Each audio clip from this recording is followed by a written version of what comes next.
12મા ધોરણ પછી બેચલર કે બેચલર પછી માસ્ટર જર્મની ફ્રી એજ્યુકેશનમાં જો કરવા માંગતા હો, ફ્રી એજ્યુકેશન એટલે કે ₹1 ટ્યુશન ફી આપ્યા વગર તમે ઇન્ડિયા છોડીને જર્મનીમાં આવીને બેચલર કે માસ્ટર કરી શકો. પણ આ કઈ રીતે? તો મેં ગઈકાલે સ્ટેપ 1 એટલે કે તમારી યુનિવર્સિટી કઈ રીતે સર્ચ કરવી અને આના અંદર રાઇટ કોર્સ તમારે કઈ રીતે સિલેક્ટ કરવો જેમાં 0 ટ્યુશન ફી હોય. એના માટે મેં 2 વિડીયો હિન્દી અને ગુજરાતીમાં સેપરેટ અપલોડ કર્યા હતા. જોડે મેં એક વિડીયો તમને એવો આપ્યો હતો જેમાં સ્ક્રીન શેર કરીને દરેક વેબસાઇટ મેં તમને બતાવી કે તમારે ક્યાં ક્લિક કરવાનું, શું ફિલ્ટર મારવાનું, તમે દરેક યુનિવર્સિટી સર્ચ કરી શકો. અને જોડે એ વિડીયો જે અપલોડ કર્યો યુટ્યુબમાં એમાં તમને ડિસ્ક્રિપ્શનમાં લિંક્સ પણ આપેલી છે. આજે આપણે વાત કરીશું સ્ટેપ 2. સ્ટેપ 2 છે એપીએસ સર્ટિફિકેટ. એપીએસ એટલે કે kind of academic evaluation certificate છે. હવે જર્મની જોડે એવું કોઈ સિંગલ સેન્ટર નથી કે ઇન્ડિયાથી આટલા બધા છોકરાઓ અપ્લાય કરે છે તો એ બધાના ડોક્યુમેન્ટ્સ વેરીફાઈ કરવાનું, ઓથેન્ટિસિટી એની ચેક કરવાનું. તો એ લોકોએ નવેમ્બર 1, 2022થી એવું મેન્ડેટરી કર્યું કે તમે ઇન્ડિયાથી જ્યારે પણ એડમિશન માટે અપ્લાય કરો તો એપીએસ સર્ટિફિકેટ મેન્ડેટરી છે.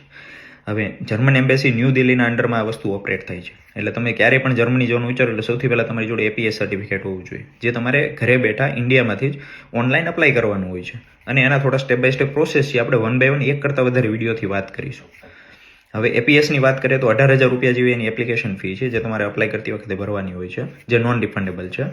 3 થી 4 અઠવાડિયાનો પ્રોસેસ ટાઈમ લાગે. ઘણી બધી વાર પીક ટાઈમમાં ડીલે પણ થઈ શકે 3 અઠવાડિયા સુધી. હવે એમાં તમારે રિપ્લાય જે પણ આવશે એ પીડીએફ ફોર્મેટમાં ઈમેલ થ્રુ રિપ્લાય આવશે. અને થોડી આપણે વધારે ડિટેલમાં વાત કરીએ પણ એ પહેલાં સૌથી પહેલાં જે એપીએસ છે એ તમારે એની ઓફિશિયલ વેબસાઇટ છે એ વેબસાઇટ ઉપર તો જઈને તમારે પહેલાં એકાઉન્ટ બનાવવાનું છે. આ ફ્રી છે જે આપણે સાઇન અપ કરીએ એવું. એકાઉન્ટ બનાવ્યા પછી તમારે એમાં તમારી એકાઉન્ટ બનાવતી વખતે જે પણ ડિટેલ છે એ ડિટેલ તમારા તમારું જે પાસપોર્ટમાં જે નામ, સરનેમ, બર્થ ડેટ આ બધી તમામ ડિટેલ જે as per passport, as per તમારા જે ડોક્યુમેન્ટ છે એ પ્રમાણે નાખવાની, કોઈ પણ મિસ્ટેક ના થાય વગર. પછી તમારે એક એપ્લિકેશન ફોર્મ ભરવાનું આવશે. આ એપ્લિકેશન ફોર્મ ભરો એ એપ્લિકેશન ફોર્મમાં તમામ ડિટેલ જે માગે છે એ બધી જ ભરી દેવાની.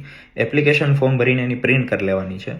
પ્રિન્ટ કર્યા પછી તમારે એમાં તમારી હેન્ડમેડ સિગ્નેચર કરવાની છે. ઇલેક્ટ્રોનિક સિગ્નેચર નહીં ચાલે. અને 6 મહિના કરતાં જૂનો ના એવો પાસપોર્ટ ફોટો તમારે લગાડવાનો છે. હવે આ એપ્લિકેશન ફોર્મ રેડી થઈ ગયું. હવે એપ્લિકેશન ફોર્મ રેડી થયા પછી તમારે ફીસ ભરવાની આવશે. ફીસ છે એ અરાઉન્ડ 18,000 જેવી છે, જે નોન રિફંડેબલ છે એઝ આઈ સેડ અર્લિયર. આ ફીસ ભર્યા પછી તમારે એનું પેમેન્ટ પ્રૂફ છે, પેમેન્ટ પ્રૂફ તમારે રાખવાનું છે. પછી ડોક્યુમેન્ટ પ્રિપેર કરવાના છે. હવે ડોક્યુમેન્ટ્સ પ્રિપેર કરીએ તો એમાં 2 ફેઝ છે કે તમે 12મા પછી બેચલર માટે અપ્લાય કરો છો તો કયા ડોક્યુમેન્ટ જોઈશે. તો 10માની અને 12માની માર્કશીટ, બંનેના સર્ટિફિકેટ, એપ્લિકેશન ફોર્મ જે આપણે રેડી કર્યું એ, પાસપોર્ટ કોપી, લેંગ્વેજ સર્ટિફિકેટ અને પેમેન્ટ રિસિપ્ટ. બરાબર. લેંગ્વેજ સર્ટિફિકેટ જો તમારી જોડે હોય તો સૌથી બેસ્ટ, બરાબર, હોય તો લગાડી જ દેવું. હવે માસ્ટર માટે જો તમે અપ્લાય કરતા હો તો એપ્લિકેશન ફોર્મ જે કીધું એ, 10માની 12માની માર્કશીટ, એના સર્ટિફિકેટ, બેચલરની માર્કશીટ, બેચલરના બધા સેમેસ્ટરની માર્કશીટ, ડિગ્રી સર્ટિફિકેટ તમારું, એના જોડે જોડે ટ્રાન્સક્રિપ્ટ એડ કરવાના છે.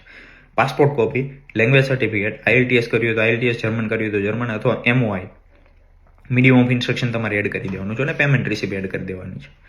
આટલી ડિટેલ કર્યા પછી તમારે એને કુરિયરથી મોકલવાનું છે, ઓનલાઈન નથી મોકલવાનું. તો કુરિયરથી મોકલો ત્યારે ધ્યાન રાખવાનું કે ઓરિજિનલ ડોક્યુમેન્ટ્સ તમારે નથી મોકલવાનું. તો આ બધું મોકલ્યા પછી તમારે એને મોકલો એટલે પછી યુનિવર્સિટી જોડે વેરીફાઈ કરશે. તો જ્યારે તમે ફોર્મ ભરતા હશો ત્યારે તમારી જોડે ડિટેલ માગશે યુનિવર્સિટીનું ઈમેલ. એટલે તમે જ્યાંથી બેચલર કર્યું છે ત્યાંની તમારી એચઓડીની અથવા પ્રિન્સિપલની ઇન્સ્ટિટ્યુશનલ ઈમેલ આઈડી નાખવાની છે. યાહુ કે જીમેલ જે લોકલ આઈડી હોય એ નથી નાખવાની. અને બેટર છે કે તમે યુનિવર્સિટીને ત્યાં ઇન્ફોર્મ કરી દો કે ભાઈ આવું એક ઈમેલ આવશે વેરીફાઈ કરવાનું. એટલે એ લોકો ઓથેન્ટિસિટી ચેક કરે કે આવો સ્ટુડન્ટ ત્યાં હતો, આ ડ્યુરેશન ત્યાં, આ ડ્યુરેશનમાં, એટલે એચઓડી કે પ્રિન્સિપલ કંઈક હતો એટલે એ વેરીફાઈ થયું. તો આમાં ડીલે ના થાય એનું ખાસ ધ્યાન રાખજો. તો એપીએસ વહેલું આવી શકે.